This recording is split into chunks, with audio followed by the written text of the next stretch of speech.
friends Zach Lowe and Richard Jefferson. And gentlemen, we have so much to get into ahead of this Game 6. Let's jump right into it. I want to start with Jason Tatum ahead of, I mean, we can all agree, right? This is the biggest game of his career. Yeah. Seems like it. Every game in the finals has been the biggest game. From here on out. Yeah. Here on out. All right, so we're going to start with Tatum's struggles. He struggled to take care of the ball this postseason. He's turned it over 95 times. That's the most in a single postseason since turnovers. They were first tracked in 1977-78.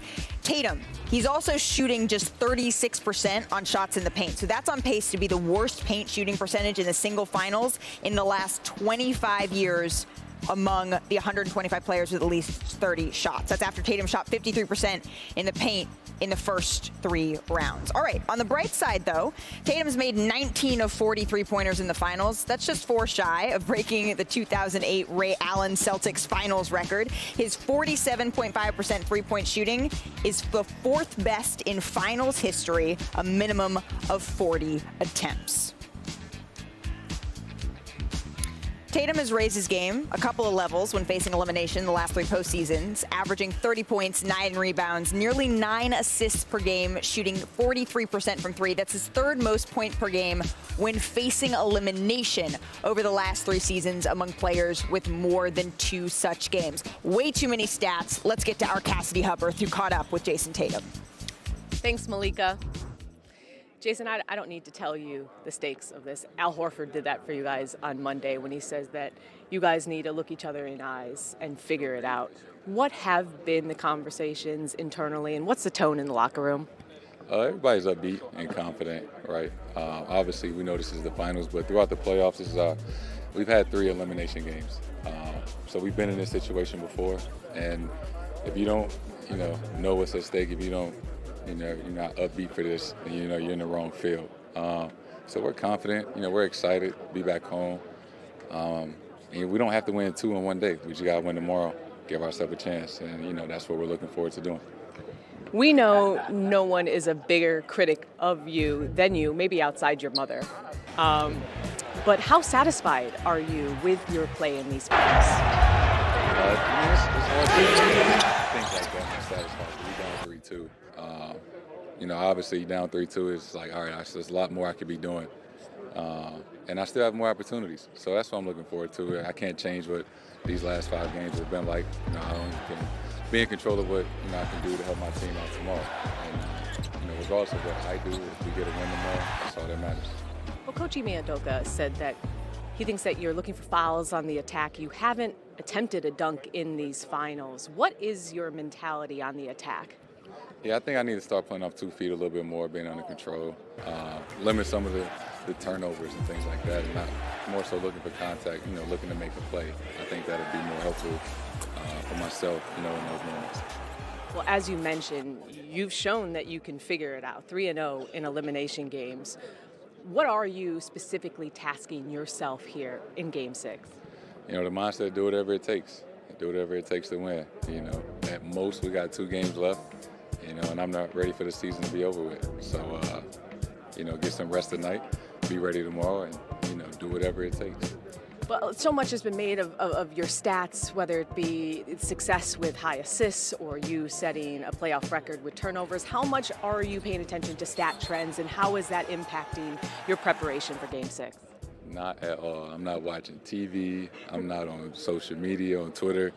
When I come home, I'm playing basketball in the driveway with Deuce or watching a movie, so I'm not paying attention to any of that, what people are saying or not saying. That's always going to be there, and that's just part of what we do. You got to accept it, but it's all that matters if we win or lose, and that's all I'm worried about. Yeah, we saw that video of Lil Deuce playing on the big Deuce hoop. There's so much noise, as you said. Is that how you deal on your off days, especially heading into high-intensity game like this one? Yeah, that's the best part, right? Deuce is 4. He doesn't know the magnitude of what's going on. He didn't understand I just got off a 6-hour flight yesterday. All he cared about was, can we go outside and get buckets? And, in that moment, you realize, this is what's most important. And, that's the beauty of having a child that, it takes your mind off things, especially when things aren't going, how you want them to. You can just relax and be regular at home, with your family. You're clearly his idol. But Lately, we've been seeing you wearing a lot of your idols, whether it be Kobe or Jordan. We also saw you wear Tiger Woods post-game, and who could forget you wearing the armband in Game 7. What are you hoping to draw from those all-time greats as you head into Game 6? That's just something I've been doing kind of my whole life, whether it be shoes or items of clothing, guys that I admire, guys that I look up to, that have inspired me to get to this point. So I wouldn't change that now that I'm, Jason Tatum. I would just kind of stick to what's natural to me and what I've done to get me to this point. Do you have any expectations to honor or acknowledge anyone for Game 6? I ain't picked my outfit out yet, but, you never know. We'll see what I wear. Lastly, you've played in a lot of high-stakes games in this building. What are your expectations for the crowd here tonight? Oh, we got the best crowd in the league. And tomorrow's not going to be any different. It's our last home game of the season. So I know it's going to be rocking here, and I'm looking forward to it.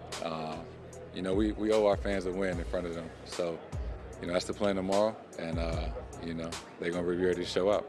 Thanks for your time, Jason. Good luck tomorrow. Thank you.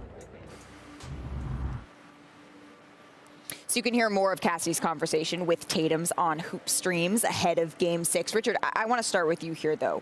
What do you want to see? What do you need to see from Jason Tatum tomorrow night early on to say, you know what, that's going to result in the Celtics win? Well, it's funny because, you understand why he might be relying on his three-point shot maybe a tad too much is because he's shooting the three well. That's the one thing that he's doing well at an elite level. Look, he's averaging 23, 7, and 7. These are ridiculous numbers. But, yes, when you start to get to this level, and I don't want to necessarily say criticism, but the expectations start to get extremely high. What I want to see from him, really, it's just a really balanced attack, but everything that they need is him in the fourth quarter. So you talk about the fourth quarter, so it doesn't matter the start of the game. It's how you finish. Yeah. But the start of the game will help you finish the game if you get some free throw attempts, if you go to the basket hard, try and get a dunk attempt. These are the things that I think the Golden State Warriors have been taking away from him and allowing him to focus on the three-point shot, and I just think he's just struggling to kind of get the balance. Well, Ime Udoka said that it sort of seems like when he's going up to the rim, he's not necessarily looking to finish, he's looking for the foul. That's what he thinks, Zach. Well, look, I think you got to start with two things. Number one, the Warriors' defense is incredible. And when you get into the paint, they make you think. They disguise, are they coming at me? Are they not coming at me? Are they hanging back there? I mean, you can see him thinking and being a little uncertain of what to do. Number two, he's approaching 1,000 minutes just in the playoffs. Whoa. Like, they could be wearing down mental fatigue a little bit. And you see that in his decision-making a little bit late in games. Like, he can get the Curry matchup or the Poole matchup whenever he wants. And on a lot of these plays, he's sort of going away from those matchups, trying to attack Wiggins, trying to attack Clay, trying to attack Draymond, their best defenders, and settling for some tough shots. What I'll be looking for early in the game is, does he get off of it early? Does he trust his teammates? Because when they make this simple, when he gets the good matchup, attacks it early, makes the simple play, they get easy, good looks. Well, and when people talk about a young Tatum, let's look at the maturity of great scorers, especially in his space. The post-up, how important the post-up became for LeBron, for Kobe, for MJ. That's the next iteration, because now when you're posting up and you're not doing your work 30 feet from the basket, you can post up, jab move, get to the bucket. You can do these things. So when we look at the future of Jason Tatum, that's where he's got to go, because that would solve a lot of the problems that he's currently facing right now, finishing around the rim, trying to get some free throw attempts, trying to get some dunks. I think he looks comfortable posting up, too. Like, he's shot over Gary Payton. He shot over Jordan Poole.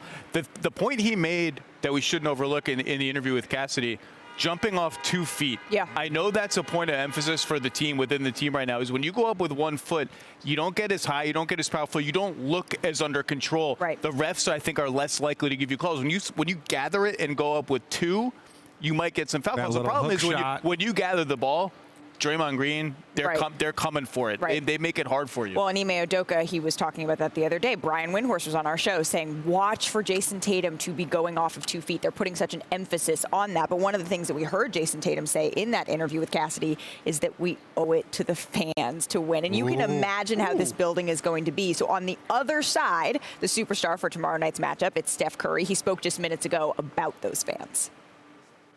I'm the petty king, so I know all about everything, and I use it as entertainment and just have fun with it, because the more you're on the stage, the more you realize the attention that's on you, how much it means to each fan base, how much it means to the cities. So you can't really be surprised by anything because there's a lot at stake when it comes to winning championships. And the more that you get into these environments, the more you use it as entertainment and fun and embrace it, because honestly, you wouldn't want to have it any other way, knowing that you're on this stage and you're playing for something that really matters to a lot of people. What's that saying? You gotta stay petty. Yeah, if you stay petty, you don't have to get petty. And while he is a petty king, I'm Richard Petty, so I understand everything that he is doing. No puns, and where it's not funny. We're just gonna keep going. Number 43. Oh, you know, look, we're just gonna keep that a little quiet. But look, at the end of the day, when I look at Steph Curry, these are the moments that you enjoy. These are the things that you play for. When you're sitting in the garage or you're sitting in your yard and you're like, oh, he's got the shot, 3, 2, 1. Even as a kid, you dream of hitting game-winning shots. You dream of quieting the crowd. And the greatest crowd in the game of basketball is the Boston Celtic crowd. So if you have an opportunity to quiet them in the NBA Finals, there is not a superstar that hasn't dreamed about it. There's not many superstars that hasn't had to do it. Michael, you looked at Kobe, you look at Magic, you look at, what I'm saying? So many great players have had to do what Steph Curry is trying to do. So if you want to be considered one of those greats, you got to do what the other greats have done. Remember when he threw the mouthpiece into the crowd in Cleveland? You were there for that. Yeah, he blamed me. He said it was my fault. Did he really? It's always your fault. How he said he blamed me. Look, number one, there's New England Northeast crowds. I'm a New Yorker, just a little different. There's a little edge. Different. There's a little meanness to them. We're not as polite as the fans are going to be in the Bay. If you're wearing Warriors gear around Boston right now, you're just asking for it. Yeah. It's not a smart idea. Number two, Steph, look how cool and calm he is. They've been on this stage so many times. They know exactly what it's going to feel like. They know what it's going to sound like. They're not going to get rattled by the moment at all. Teams get to close out games. Right. Sometimes it's the hardest game to win. They know all about this. They are going to make the Celtics earn this tomorrow at home. Well, and here's the other thing. Steph Curry, remember, he didn't have a 3 in his last game. So you can imagine that his mentality coming into this game is, okay, I'm going to need to go and get mine, Zach. Well, I want to speak on that a little bit, because 0 of 9 from 3, I think he played a really good game that's being overlooked a little bit. He was 7 of 13 on twos, 8 assists, 1 turnover. They won the turnover battle by 12. I thought his defense on switches, he's pretty strong. I thought the 0 of 9 overshadowed a nice all-around, and he's drawing 2 and 3 guys wherever he goes at all times. You disagree? No, I 100% agree with you. I think I think that it actually gets a little bit scary when you see that 0 for 9 and you still lost. If you're on the other side, hey, we did our job on the 3-point line. So I know your brain is like, well, we need to clean this up. But at the end of the day, you still look at it, it's like, damn, we held him for 0 for 9 from 3. He didn't beat us from 3. We shut him down, and still particularly able to. Because the Celtics have talked about the fact that part of their game plan is make everybody else beat you. So what happens when they do? We're going to get into that. Still to come, though, on NBA Today. I sat down with the hero of game.